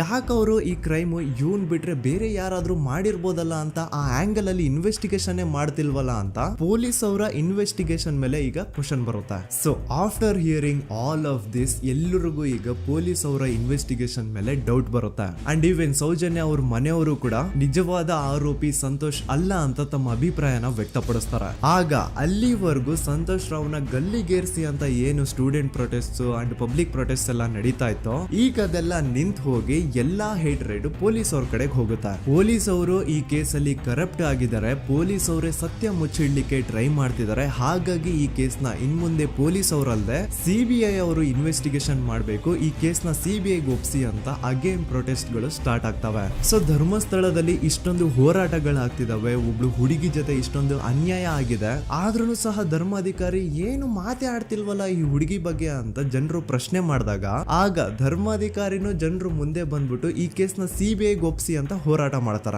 ನಂತರ ಈ ಒಂದು ಕೇಸು ಪೊಲೀಸ್ ಅವರಿಂದ ಸಿಬಿಐ ಕೈಗೆ ಹೋಗುತ್ತೆ. ಸಿಬಿಐ ಕೈಗೆ ಹೋಗಿದ ತಕ್ಷಣ ಇಲ್ಲೇನು ಸತ್ಯ ಹೊರಗೆ ಬಂದಿಲ್ಲ. ಆ ಸಿಬಿಐ ಅವರು 3-4 ವರ್ಷ ಟೈಮ್ ತಗೊಂಡು ಮತ್ತೆ ಈ ಒಂದು ಕೇಸ್ ನ ರೀ ಇನ್ವೆಸ್ಟಿಗೇಷನ್ ಮಾಡ್ತಾರೆ. ಆದ್ರೆ ಅಲ್ಲೇನು ಇನ್ವೆಸ್ಟಿಗೇಷನ್ ಮಾಡ್ಲಿಕ್ಕೆ ಉಳ್ದೇ ಇರಲ್ಲ. ಆ ಪೊಲೀಸ್ ಅವರು ಅವ್ರ ಕೈಯಲ್ಲಿ ಈ ಕೇಸು ಇದ್ದಷ್ಟು ದಿನ ಎಷ್ಟಾಗುತ್ತೋ ಅಷ್ಟು ಎವಿಡೆನ್ಸ್ ನ ಡೆಸ್ಟ್ರಾಯ್ ಮಾಡ್ಬಿಟ್ಟಿರ್ತಾರ. ಸೊ ಹಾಗಾಗಿ ಅಲ್ಲಿ ಸಿಬಿಐ ಅವ್ರಿಗೆ ಇನ್ವೆಸ್ಟಿಗೇಷನ್ ಮಾಡ್ಲಿಕ್ಕೆ ಏನ್ ಉಳ್ದೇ ಇರಲ್ಲ. ಆದ್ರೂ ಸ್ಟಿಲ್ ಅವರು 3-4 ಇಯರ್ಸ್ ಟೈಮ್ ತಗೊಂಡು ನಂತರ ಫೈನಲಿ ಒಂದು ರಿಪೋರ್ಟ್ ನ ಕೋರ್ಟ್ ಗೆ ಸಬ್ಮಿಟ್ ಮಾಡ್ತಾರೆ. ಅಂಡ್ ಸಿಬಿಐ ಅವರು ಕೋರ್ಟ್ ಗೆ ಸಬ್ಮಿಟ್ ಮಾಡಿರುವಂತಹ ಆ ಒಂದು ರಿಪೋರ್ಟ್ ಅಲ್ಲಿ ಏನಿತ್ತು ಅಂದ್ರೆ ಸಿಬಿಐ ಇನ್ವೆಸ್ಟಿಗೇಷನ್ ಕನ್ಫರ್ಮ್ಸ್ ದಟ್ ಈ ಒಂದು ಕ್ರೈಮ್ ನ ಸಂತೋಷ್ ರಾವೇ ಮಾಡಿದಾನೆ ಅಂತ. ಆದ್ರೆ ಐರೋನಿ ಈಸ್ ಇದೇ ಒಂದು ರಿಪೋರ್ಟ್ ಅಲ್ಲಿ ಇವ್ರು ಏನ್ ಹೇಳ್ತಾರೆ ಅಂದ್ರೆ ಅವ್ರಿಗೆ ಯಾವುದೇ ತರ ಎವಿಡೆನ್ಸ್ ಸಿಕ್ಕಿಲ್ಲ ಅಂತ. ಯಾಕಂದ್ರೆ ಈ ಸೌಜನ್ಯ ಕೇಸು ಪೊಲೀಸ್ ಅವ್ರ ಕೈಯಲ್ಲಿ ಇದ್ದಾಗ ಪೊಲೀಸ್ ಅವರು ತಮ್ಮ ನಿರ್ಲಕ್ಷ್ಯದಿಂದ ಎಲ್ಲಾ ಎವಿಡೆನ್ಸ್ ನ ಕಳ್ಕೊಂಡ್ಬಿಟ್ಟಿರ್ತಾರೆ. ಅಂತದ್ರಲ್ಲಿ ಯಾವ ಒಂದು ಆಧಾರದ ಮೇಲೆ ಇವರು ಸಂತೋಷ್ ರಾವೇ ಈ ಕ್ರೈಮ್ ನ ಮಾಡಿದ್ದಾರೆ ಅಂತ ಕ್ವಶನ್ ಮಾಡಿದಾಗ ಸಿಬಿಐ ಅವ್ರ ಕಡೆಯಿಂದ ನೋ ಆನ್ಸರ್. ನೋಡಿ, ಮೊದ್ಲು ಈ ಒಂದು ಕೇಸ್ ನ ಪೊಲೀಸ್ ಅವರು ಇನ್ವೆಸ್ಟಿಗೇಷನ್ ಮಾಡಿ ನಂತರ ಈ ಒಂದು ಕೇಸು ಸಿಬಿಐ ಅವ್ರ ಕೈಗೆ ಹೋಗಿ ಅವರು 3-4 ವರ್ಷ ಟೈಮ್ ತಗೊಂಡು ಇನ್ವೆಸ್ಟಿಗೇಷನ್ ಮಾಡಿ ದೆನ್ ಫೈನಲ್ ರಿಪೋರ್ಟ್ ನ ಕೋರ್ಟ್ ಗೆ ಸಬ್ಮಿಟ್ ಮಾಡೋಷ್ಟ್ರಲ್ಲಿ ಸುಮಾರು 5-6 ವರ್ಷ ಕಳೆದು ಹೋಗಿರುತ್ತೆ. ಅಂಡ್ ಸ್ಟಿಲ್ ಈ ಒಂದು ಕೇಸಲ್ಲಿ ಏನೂ ಕನ್ಕ್ಲೂಷನ್ ಸಿಕ್ಕಿರಲ್ಲ. ಎವ್ರಿ ಇಯರ್ ಸೌಜನ್ಯನ ಬರ್ತ್ಡೇ ಇದ್ದಾಗ ಅಥವಾ ತಿಥಿ ಇದ್ದಾಗ ಅವಳನ್ನ ನೆನೆಸ್ಕೊಂಡು ಅವಳ ಹೆಸರಲ್ಲಿ public protest and student protest ನಡೀತಾನೆ ಇರ್ತವೆ. ಸೊ ಒಂದು ದಿನ ಈ ಒಂದು ಪ್ರೊಟೆಸ್ಟ್ ಗಳ ನ್ಯೂಸ್ ಗಿರೀಶ್ ಮುಟ್ಟಣ್ಣನವರ ಗಮನಕ್ಕೆ ಬರುತ್ತೆ. ಯಾರೀ ಗಿರೀಶ್ ಮುಟ್ಟಣ್ಣನವರ ಅಂದ್ರೆ ಇವರು very honest X police man. ನೀವು ನಂಬಲ್ಲ, ಇವ್ರು ಪೊಲೀಸ್ ಆಫೀಸರ್ ಇದ್ದಾಗ ಪಬ್ಲಿಕ್ ಅಲ್ಲಿ ಒಬ್ಬ MLA ಹೊಡೆದಿರ್ತಾರ. ಅಷ್ಟೇ ಅಲ್ಲ, ಪೊಲೀಸ್ ಡಿಪಾರ್ಟ್ಮೆಂಟ್ ಅಲ್ಲಿ ಕರಪ್ಷನ್ ಇದೆ, ಕರಪ್ಷನ್ ಇದ್ದಿದ್ ಕಡೆ ನಾನ್ ಇರಲ್ಲ ಅಂತ ಹೇಳ್ಬಿಟ್ಟು ತಮ್ಮ ಪೊಲೀಸ್ ಡ್ಯೂಟಿನ ಬಿಟ್ಬಿಟ್ಟು ಈಗ ಸಮಾಜದಲ್ಲಿ ಏನೇ ಅನ್ಯಾಯ ಆಗಿದ್ರು ಅದ್ರ ಅಗೇನ್ಸ್ಟ್ ವಾಯ್ಸ್ ರೈಸ್ ಮಾಡ್ತಿದಾರ. ಸೊ ಈ ಗಿರೀಶ್ ಮುಟ್ಟಣ್ಣನವರಿಗೆ ಸೌಜನ್ಯ ಕೇಸ್ ಬಗ್ಗೆ ಗೊತ್ತಾದಾಗ ಅವ್ರಿಗೆ ಈ ಕೇಸು ತುಂಬಾನೇ ಕಾಡುತ್ತೆ. ಅಲ್ಲ, ಇಷ್ಟೊಂದು ವರ್ಷಗಳಾಗೋಯ್ತು ಆ ಹುಡುಗಿ ಜೊತೆ ಅನ್ಯಾಯ ಆಗಿ, ಸ್ಟಿಲ್ ಈ ಒಂದು ಕೇಸ್ ನ ಕನ್ಕ್ಲೂಷನ್ ಸಿಕ್ತಿಲ್ವಲ್ಲ, ಏನ್ ನಡೀತಿದೆ ಧರ್ಮಸ್ಥಳದಲ್ಲಿ ಅರ್ಥ ಆಗ್ತಿಲ್ವಲ್ಲ ಅಂತ ಈ ಗಿರೀಶ್ ಅವರು ತಮ್ಮ ಹಳೆ ಪೊಲೀಸ್ ಕಾಂಟ್ಯಾಕ್ಟ್ಸ್ ನ ಯೂಸ್ ಮಾಡ್ಕೊಂಡು ಆ ಸೌಜನ್ಯ ಕೇಸ್ ಫೈಲ್ ನ ಒಂದು ಕಾಪಿನ ತಮ್ಮ ಹತ್ರ ತರಿಸ್ಕೋತಾರ. ಆ ಒಂದು ಕೇಸ್ ಫೈಲ್ ಅಲ್ಲಿ ಸೌಜನ್ಯ ಬಗ್ಗೆ ಅಷ್ಟೇ ಅಲ್ಲದೆ ಸಂತೋಷ್ ರಾವ್ ಬಗ್ಗೆನೂ ಇನ್ಫಾರ್ಮೇಶನ್ ಇರುತ್ತೆ. ಅಂಡ್ ಗಿರೀಶ್ ಅವರು ಸಂತೋಷ್ ಬಗ್ಗೆ ಇರುವಂತಹ ಇನ್ಫಾರ್ಮೇಶನ್ ನೋಡ್ತಾ ಇರ್ಬೇಕಾದ್ರೆ ಅವರು ಒಂದು ವಿಷಯನ ನೋಟಿಸ್ ಮಾಡ್ತಾರ. ಅದೇನಂತಂದ್ರೆ ಪೊಲೀಸ್ ಅವರು ಸಂತೋಷ್ ರಾವ್ನ ಬರೀ ಸೌಜನ್ಯ ಕೇಸಲ್ಲಿ ಒಂದೇ ಫಿಟ್ ಮಾಡಿರಲ್ಲ, ಸೌಜನ್ಯ ಸಾಯೋಕ್ಕಿಂತ 20 ದಿನ ಹಿಂದೆ ಧರ್ಮಸ್ಥಳದಲ್ಲೇ ನಡೆದಿರುವಂತಹ ಒಂದು ಕ್ರೈಮ್ ಅಲ್ಲಿನೂ ಸಹ ಸಂತೋಷ್ ರಾವೇ ಆರೋಪಿ ಅಂತ ಮೆನ್ಷನ್ ಮಾಡಿರ್ತಾರ. ಸೊ ಸೌಜನ್ಯ ಕೇಸ್ ಬಿಟ್ಟು ಆ ಇನ್ನೊಂದು ಕೇಸ್ ಯಾವುದು, ಅದಕ್ಕೂ ಸಂತೋಷ್ಗೂ ಏನ್ ಸಂಬಂಧ, ಅದ್ರಲ್ಲಿ ಯಾಕೆ ಸಂತೋಷ್ನ ಪೊಲೀಸ್ ಅವರು ಫಿಟ್ ಮಾಡಿದ್ರು ಅಂತ ಪ್ರತಿಯೊಂದು ಹೇಳ್ತೀನಿ. ಆದ್ರೆ ನಾನಿಲ್ಲಿ ಯಾರ್ದೂನು ರಿಯಲ್ ನೇಮ್ಸ್ ನ ಬಳಸಲ್ಲ. ಯಾಕಂದ್ರೆ ಮುಂದೆ ಕೇಸಲ್ಲಿ ತುಂಬಾ ದೊಡ್ಡ ಪವರ್ಫುಲ್ ವ್ಯಕ್ತಿಗಳ ಹೆಸರುಗಳು ಬರ್ತವೆ. ಅಂಡ್ ನನ್ ವಿಡಿಯೋ ಯೂಟ್ಯೂಬ್ ಇಂದ ಡಿಲೀಟ್ ಆಗೋದು ನನ್ಗೆ ಇಷ್ಟ ಇಲ್ಲ. ಹಾಗಾಗಿ ನಾನಿಲ್ಲಿ ಯಾರ್ದೂನು ರಿಯಲ್ ನೇಮ್ಸ್ ನ ಬಳಸ್ತಿಲ್ಲ. ಬಟ್ ಯಾರ ಬಗ್ಗೆ ಹೇಳ್ತಿದ್ದೀನಿ ಅಂತ ಒಂದ್ ಸ್ವಲ್ಪ ನೀವೇ ಅರ್ಥ ಮಾಡ್ಕೊಳ್ಳಿ. ನೋಡಿ, ಧರ್ಮಸ್ಥಳದಲ್ಲಿ ಮಾಫಿಯಾ ಕೈಂಡ್ ಆಫ್ ನಡೆಸ್ತಿರುವಂತಹ ಒಂದು ವೆರಿ ಪವರ್ಫುಲ್ ಗೌಡ್ರು ಕುಟುಂಬ ಇದೆ. ಇವ್ರ ಹತ್ರ ಬೇಜನ್ ಆಸ್ತಿ, ಬೇಜನ್ ದುಡ್ಡು, ಬೇಜನ್ ಪವರ್, ಬೇಜನ್ ಇನ್ಫ್ಲೂಯೆನ್ಸ್ ಎಲ್ಲಾನು ಇದೆ. ಆ ಊರಲ್ಲಿ ಈ ಗೌಡ್ರು ಕುಟುಂಬದ್ದು ಎಷ್ಟೊಂದು ಕಂಟ್ರೋಲ್ ಇದೆ ಅಂತಂದ್ರೆ ಅವ್ರನ್ನ ಎದುರು ಹಾಕೊಳ್ಳೋರೆ ಯಾರು ಇಲ್ಲ. ಅಂಡ್ ಈ ಒಂದು ಗೌಡ್ರು ಕುಟುಂಬ ಒಂದು ಪ್ರೈವೇಟ್ ಟ್ರಸ್ಟ್ ಹೆಸರಲ್ಲಿ ಒಂದು ವೆರಿ ಪಾಪ್ಯುಲರ್ ದೇವಸ್ಥಾನನ ಸುಮಾರು ವರ್ಷಗಳಿಂದ ತಲೆ ಮಾರುಗಳಿಂದನೂ ನಡ್ಸ್ಕೊಂಡ್ ಬಂದಿರ್ತಾರ. ಅದೇ ಒಂದು ದೇವಸ್ಥಾನದಲ್ಲಿ 60 ವರ್ಷ ವಯಸ್ಸಾಗಿರುವಂತಹ ನಾರಾಯಣ ಅನ್ನೋ ಒಬ್ಬ ವ್ಯಕ್ತಿ ಮಾವುತನಾಗಿ ಕೆಲಸ ಮಾಡ್ತಿರ್ತಾನೆ. ನಾರಾಯಣ ಅವ್ರ ತಂದೆನೂ ಅದೇ ದೇವಸ್ಥಾನದಲ್ಲಿ ಮಾವುತಾಗಿ ಕೆಲಸ ಮಾಡ್ತಾ ಇದ್ರು, ಅವ್ರ ತಂದೆನೂ ಅದೇ ದೇವಸ್ಥಾನದಲ್ಲಿ ಮಾವುತಾಗಿ ಕೆಲಸ ಮಾಡ್ತಾ ಇದ್ರು. ಸೊ ಹೀಗೆ ತಲೆ ಮಾರುಗಳಿಂದ ಮಾವುತ ಆಗಿನೇ ನಾರಾಯಣನ ಕುಟುಂಬ ಆ ಒಂದು ದೇವಸ್ಥಾನದಲ್ಲಿ ಕೆಲಸ ಮಾಡ್ತಾ ಇರುತ್ತೆ. ಸೊ ಒಮ್ಮೆ ತುಂಬಾ ವರ್ಷಗಳ ಹಿಂದೆ ನಾರಾಯಣ ಅವ್ರ ತಂದೆ ಆ ದೇವಸ್ಥಾನದಲ್ಲಿ ಮಾವುತಾಗಿ ಕೆಲಸ ಮಾಡ್ತಾ ಇರ್ಬೇಕಾದ್ರೆ ಆಗಿನ ದೇವಸ್ಥಾನದ ಧರ್ಮಾಧಿಕಾರಿ ಆ ಮಾವುತನ ಕೆಲ್ಸದ ಮೇಲೆ ಇರುವಂತಹ ನಿಷ್ಠೆ, ಅವನ ನಿಯತ್ತು ಅಂಡ್ ತಲೆಮಾರುಗಳಿಂದ ಅವರು ದೇವಸ್ಥಾನಕ್ಕೆ ಸಲ್ಲಿಸ್ತಿರುವಂತಹ ಸೇವೆನ ಮೆಚ್ಚಿ ಆ ಧರ್ಮಾಧಿಕಾರಿ ಆ ನಾರಾಯಣ ಅವ್ರ ತಂದೆ ಆ ಮಾವತನಿಗೆ ಒಂದು ಜಮೀನ ಕೊಡ್ತಾರೆ ಆಸ್ ಎ ಗಿಫ್ಟ್ ಆಗಿ. ಸೊ ಈಗ ಫ್ಲಾಶ್ ಬ್ಯಾಕ್ ಇಂದ ಒಂದ್ ಸ್ವಲ್ಪ ಮುಂದೆ ಬರುವ 2010-11ರಲ್ಲಿ ಯಾವೊಂದು ಜಮೀನ ಆಗಿನ ಧರ್ಮಾಧಿಕಾರಿ ನಾರಾಯಣ ಅವ್ರ ತಂದೆಗೆ ಆಸ್ ಎ ಗಿಫ್ಟ್ ಆಗಿ ಕೊಟ್ಟಿದ್ರು, ಈಗ ನಾರಾಯಣ ಅವ್ರ ತಂದೆ ಸತ್ ಹೋಗಿ ಆ ಒಂದು ಜಮೀನು ನಾರಾಯಣ ಹೆಸರಿಗೆ ಆಗಿರುತ್ತೆ. ಅಂಡ್ ಆಗಷ್ಟೇ ಗೊತ್ತಾಗುತ್ತೆ ಆ ಜಮೀನ ವೆರಿ ಆಪೋಸಿಟ್ ಒಂದು ದೊಡ್ಡ ಹೈವೇ ಬರ್ತಿದೆ ಅಂಡ್ ಅದರಿಂದ ಜಮೀನ ರೇಟು 10 ಪಟ್ಟು ಜಾಸ್ತಿ ಆಗುತ್ತೆ ಅಂತ. ಸೊ ಈ ವಿಷಯ ಗೊತ್ತಾಗಿ ನೋಡಿ, ದಾನ ಮಾಡದಂತಹ ಧರ್ಮಾಧಿಕಾರಿ ಅಂತೂ ಸತ್ ಹೋದ್ರು, ಆದ್ರೆ ಅವ್ರ ಮುಂದಿನ ಪೀಳಿಗೆ ಅವ್ರಿಗೆ ಈ ಜಮೀನ್ ಮೇಲೆ ಕಣ್ಬಿದ್ದು ನಾರಾಯಣ ಅವ್ರ ಹತ್ರ ಆ ಜಾಗನ ವಾಪಸ್ ಕೇಳ್ತಾರ. ಆದ್ರೆ ನಾರಾಯಣ ಕೊಡಲ್ಲ. ಇಲ್ಲ, ನಾನ್ ಯಾಕೆ ಕೊಡ್ಲಿ, ನಮ್ ತಂದೆಯಿಂದ ಸಿಕ್ಕಿರುವಂತಹ ಜಮೀನ್ ಇದು, ನಮ್ ತಂದೆಯ ಕೊನೆ ಗುರುತು ಇದು ನನ್ನ ಹತ್ರ ಇರೋದು, ಸೊ ಇದನ್ನ ನಾನು ಯಾವುದೇ ಕಾರಣಕ್ಕೂ ಬಿಟ್ಕೊಡಲ್ಲ ಅಂತ ಆ ಗೌಡ್ರು ಕುಟುಂಬನ ನಾರಾಯಣ ಎದುರು ಹಾಕೋತಾರ. ಆಗ ಗೌಡ್ರು ಕುಟುಂಬದವ್ರಿಗೆ ಕೋಪ ಬಂದು ಅವ್ರೇನ್ ಮಾಡ್ತಾರೆ ಅಂದ್ರೆ, ನಾರಾಯಣ ಮನೆಗೆ ನೀರಿನ ಸಪ್ಲೈ ಇರುತ್ತಲ್ವಾ ಅದನ್ನ ಬಂದ್ ಮಾಡ್ತಾರ, ಎಲೆಕ್ಟ್ರಿಸಿಟಿ ಸಪ್ಲೈನು ಕಟ್ ಆಫ್ ಮಾಡ್ತಾರ, ಊರಲ್ಲಿರುವಂತಹ ಎಲ್ಲಾ ಚರಂಡಿಗಳನ್ನ ಕ್ಲೀನ್ ಮಾಡಿ ಆ ಕಸ ಏನಿರುತ್ತೋ ಅದನ್ನ ತಂದು ನಾರಾಯಣ ಮನೆ ಮುಂದೆ ಹಾಕ್ತಾರ. ಇಷ್ಟೇ ಅಲ್ಲ, ನಾರಾಯಣ ಅವ್ರ ಹೆಂಡತಿ ಮಕ್ಕಳು ಎಲ್ಲಾದ್ರೂ ಆಚೆ ಹೋಗ್ತಾ ಬರ್ತಾ ಇದ್ರೆ ಅವ್ರನ್ನ ಕೆಟ್ಟದಾಗ ಬೈಯೋದು, ಹೊಡ್ಕೊಳ್ಳೋದು, ಬಡ್ಕೊಳ್ಳೋದೆಲ್ಲ ಮಾಡ್ತಿರ್ತಾರ. ಇಷ್ಟೆಲ್ಲ ಆಗ್ತಾ ಇದ್ರು ಸ್ಟಿಲ್ ನಾರಾಯಣ ಮಾತ್ರ ಆ ಜಾಗನ ಬಿಟ್ಕೊಡಲ್ಲ. ಆ ಜಾಗದ್ಗೋಸ್ಕರ ನೀನ್ ಬೇಕಿದ್ರೆ ಇದನ್ನೆಲ್ಲ ಸಹಿಸ್ಕೊಂಡಿರಪ್ಪ, ನಮ್ ಕೈಲಂತೂ ಆಗಲ್ಲ ಅಂತ ನಾರಾಯಣನ ಹೆಂಡತಿ ಮಕ್ಕಳು ಅವನ್ನ ಬಿಟ್ಟು ಬೇರೆ ಊರಿಗೆ ಹೋಗ್ಬಿಡ್ತಾರ. ಈಗ ಮನೆಯಲ್ಲಿ ನಾರಾಯಣ ಅಂಡ್ 45 ವರ್ಷ ವಯಸ್ಸಿರುವಂತಹ ನಾರಾಯಣ ಅವ್ರ ತಂಗಿ ಯಮುನಾ ಅವ್ರು ಮಾತ್ರ ಇಬ್ರೇ ಇರ್ತಾ ಇದ್ರು.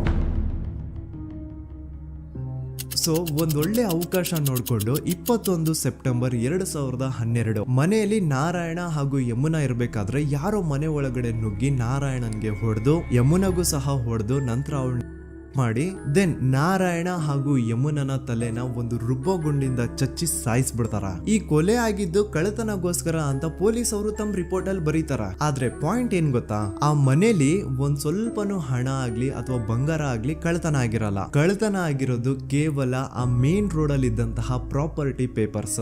ಎಂತ ಕೋಇನ್ಸಿಡೆನ್ಸ್ ನೋಡಿ, ಯಾವ ಒಂದು ಜಮೀನಿನ ಪತ್ರ ನಾರಾಯಣ ಮನೆಯಿಂದ ಕಳ್ಳತನ ಆಗಿದ್ವೋ ಅದೇ ಒಂದು ಜಮೀನಲ್ಲಿ 10 ವರ್ಷ ಆದ ನಂತರ ಒಂದು ದೊಡ್ಡ ಹೋಟೆಲ್ ಸ್ಥಾಪನೆ ಆಗುತ್ತೆ ಅಂಡ್ ಆ ಹೋಟೆಲ್ ನ ಇನಾಗ್ರೇಷನ್ ಗೆ ಚಿಕ್ಕ ಗೌಡ್ರು ಬರ್ತಾರ. ಸೊ ಈಗೇನು ನಾರಾಯಣ ಹಾಗೂ ಯಮುನನ ಕೊಲೆ ಆಗಿದ್ಯೋ ಇದಾಗಿದ್ದು 20 ದಿನ ಆದ್ಮೇಲೆ ಸೌಜನ್ಯ ಜೊತೆ ಅಂತ ನಿರ್ದಯ ಘಟನೆ ಆಗಿದ್ದು. ಸೊ ಪೊಲೀಸ್ ಅವರು ಸೌಜನ್ಯ ಕೇಸಲ್ಲಿ ಸಂತೋಷ್ ರಾವ್ನ ಫಿಟ್ ಮಾಡೋದಲ್ದೆ ಈ ಒಂದು ನಾರಾಯಣ ಹಾಗೂ ಯಮುನಾ ಕೇಸಲ್ಲೂ ಸಹ ಸಂತೋಷ್ ರಾವ್ನೆ ಫಿಟ್ ಮಾಡಿರ್ತಾರ. ಇಲ್ಲಿ ಡೇಟ್ಸ್ ನ ಸ್ವಲ್ಪ ನೆನ್ಪಿಟ್ಕೊಳ್ಳಿ. ನಾರಾಯಣ ಹಾಗೂ ಯಮುನನ ಕೊಲೆ ಆಗಿದ್ದು 21 ಸೆಪ್ಟೆಂಬರ್ 2012 ಅಂಡ್ ಸಂತೋಷ್ ರಾವ್ ಧರ್ಮಸ್ಥಳಕ್ಕೆ ಬಂದಿದ್ದು 9 ಅಕ್ಟೋಬರ್ 2012, 20 ದಿನ ಆದ್ಮೇಲೆ. ಸೊ ನಾರಾಯಣ ಹಾಗೂ ಯಮುನನ ಕೊಲೆ ಆದಾಗ ಊರಲ್ಲೇ ಇಲ್ದೆ ಎಲ್ಲೋ ಶೃಂಗೇರಿಯಲ್ಲಿ ಯಾವುದೋ ಒಂದು ಹೋಟೆಲ್ ಅಲ್ಲಿ ಕೆಲಸ ಮಾಡ್ತಿದ್ದಂತಹ ಸಂತೋಷ್ ರಾವ್ ಹೇಗೆ ಈ ಒಂದು ಕೇಸಲ್ಲಿ ಆರೋಪಿ ಆಗ್ತಾನೆ? ಸೊ ಇದೇ ಒಂದು ಪಾಯಿಂಟ್ ನ ನೋಟಿಸ್ ಮಾಡಿ ಗಿರೀಶ್ ಮುಟ್ಟಣ್ಣನವರು ಧರ್ಮಸ್ಥಳಕ್ಕೆ ಬಂದು ಸಂತೋಷ್ ನ ಲಾಯರ್ ಜೊತೆ ಡಿಸ್ಕಸ್ ಮಾಡ್ತಾರ.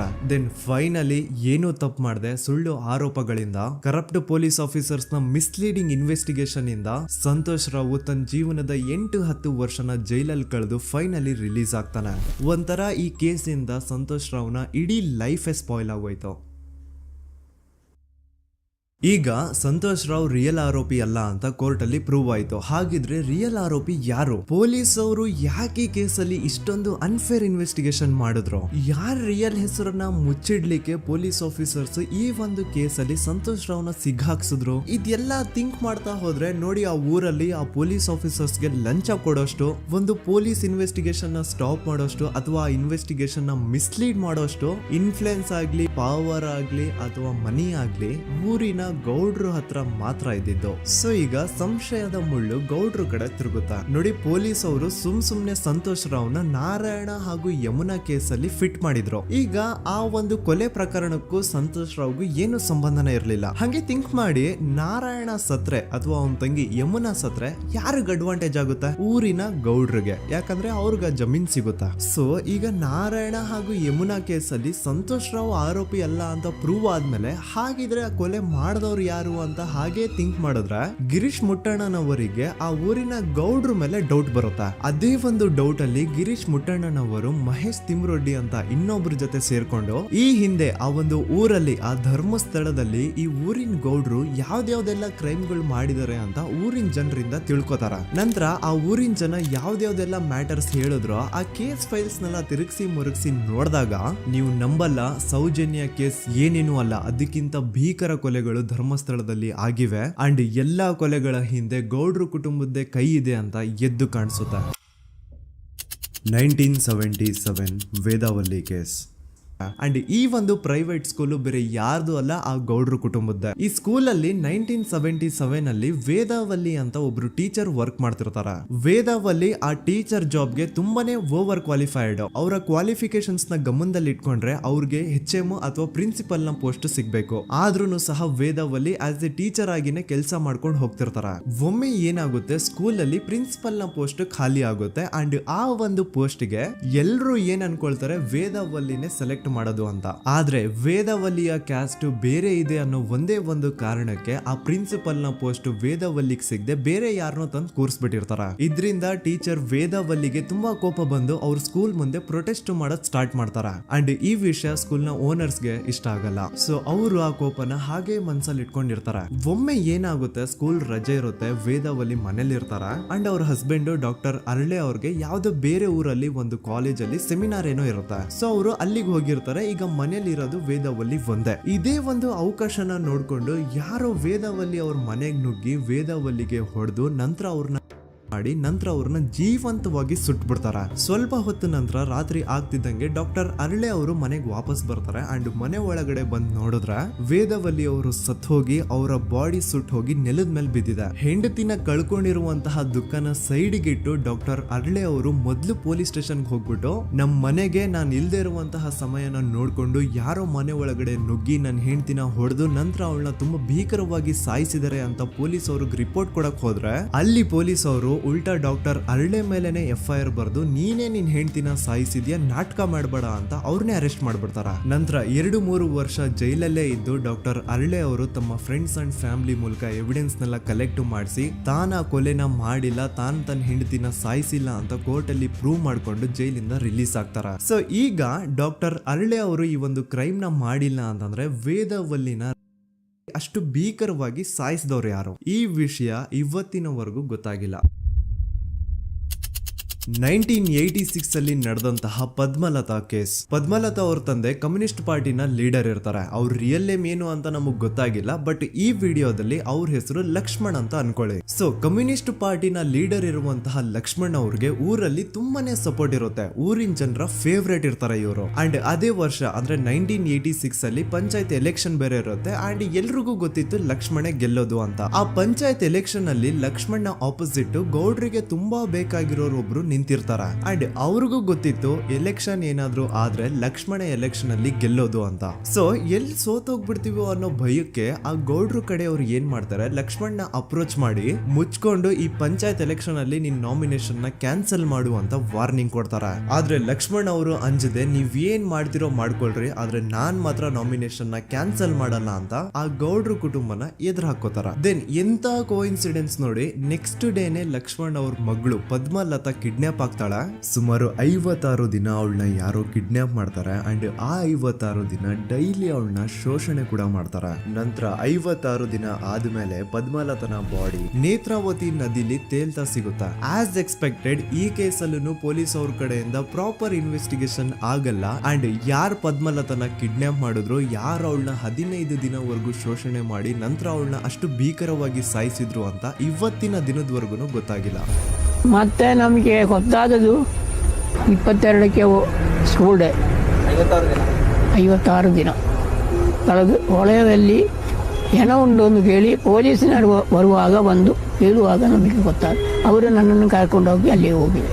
ಇನ್ನೊಂದು ಲಾಸ್ಟ್ ಕೇಸ್ ಇದೆ, ಇದು ಅರ್ಲಿ 2000 ಅಲ್ಲಿ ನಡೆದಿರೋದು. ಇವ್ರದ್ದು ಅಷ್ಟಾಗಿ ಡೀಟೇಲ್ಸ್ ನಾನು ಹೇಳಲ್ಲ, ಜಸ್ಟ್ ಮೇಲ್ ಹೇಳ್ತೀನಿ. 2000 ಇಸ್ವಿಯಲ್ಲಿ ಧರ್ಮಸ್ಥಳದಲ್ಲಿ 2 ಫಿನಾನ್ಸ್ ಬ್ಯಾಂಕ್ ಇರ್ತಾವೆ. ಒಂದು ಅಗೇನ್ ರಿಯಲ್ ನೇಮ್ ತಗೊಳ್ಳೋದು ಬೇಡ, ಲೈಕ್ ಜಸ್ಟ್ ಸಹಕಾರ ಗ್ರಾಮೀಣ ಬ್ಯಾಂಕ್ ಅನ್ಕೊಳ್ಳಿ. ಅಂಡ್ ಇನ್ನೊಂದು ಬಂದ್ಬಿಟ್ಟು ಫೈನಾನ್ಸ್ ಪ್ರೈವೇಟ್ ಲಿಮಿಟೆಡ್ ಬಂದು ಗೌಡ್ರು ಕುಟುಂಬ ಅವ್ರಿಗೆ ಸೇರಿದ್ದು. ಆ ಕಡೆ ಇವ್ರ ಆಪೋಸಿಟ್ ಏನದು ಗ್ರಾಮೀಣ ಬ್ಯಾಂಕ್ ಇತ್ತು, ಅದರಲ್ಲಿ ಒಬ್ಬ ಮ್ಯಾನೇಜರು ಬಡವ್ರಿಗೆ ಸಹಾಯ ಆಗ್ಲಿ ರೈತರಿಗೆ ಸಹಾಯ ಆಗ್ಲಿ ಅಂತ ತುಂಬಾ ಕಡಿಮೆ ಬಡ್ಡಿಗೆ ಲೋನ್ ಕೊಡ್ತಿರ್ತಾನೆ. ಇದ್ರಿಂದಾಗಿ ಧರ್ಮಸ್ಥಳದಲ್ಲಿ ಆಲ್ಮೋಸ್ಟ್ ಎಲ್ಲಾ ಕಸ್ಟಮರ್ಸ್ ಆ ಗ್ರಾಮೀಣ ಬ್ಯಾಂಕ್ ಕಡೆಗೆ ಹೋಗ್ತಿರ್ತಾರೆ, ಪ್ರೈವೇಟ್ ಲಿಮಿಟೆಡ್ ಕಡೆಗೆ ಯಾರು ಬರ್ತಿರಲ್ಲ. ಇದ್ರಿಂದ ಗೌಡ್ರಿಗೆ ಲಾಸ್ ಆಗ್ತಿರುತ್ತಾ. ಸೊ ಅವ್ರೇನ್ ಮಾಡ್ತಾರೆ, ಆ ಗ್ರಾಮೀಣ ಬ್ಯಾಂಕ್ ನ ಮ್ಯಾನೇಜರ್ ಏನಿದ್ನೋ ಅವನ್ಗೆ ಒಂದು ಸ್ವೀಟ್ ವಾರ್ನಿಂಗ್ ಕೊಡ್ತಾರ, ಮುಚ್ಕೊಂಡು ಇನ್ಮೇಲೆ ಇಂದ ನಿನ್ ಲೋನ್ಸ್ ಕೊಡೋದನ್ನ ನಿಲ್ಸ್ಬಿಡು. ಇನ್ ಕೇಸ್ ಲೋನ್ ಕೊಟ್ರು ನಾವ್ ಯಾವ ಇಂಟ್ರೆಸ್ಟ್ ರೇಟ್ ಗೆ ಲೋನ್ ನ ಕೊಡ್ತಾ ಇದೀವೋ ಅದೇ ರೇಟ್ ಗೆ ನೀನು ಕೊಡುವ ಅಂತ ಫೋರ್ಸ್ ಮಾಡ್ತಾರ.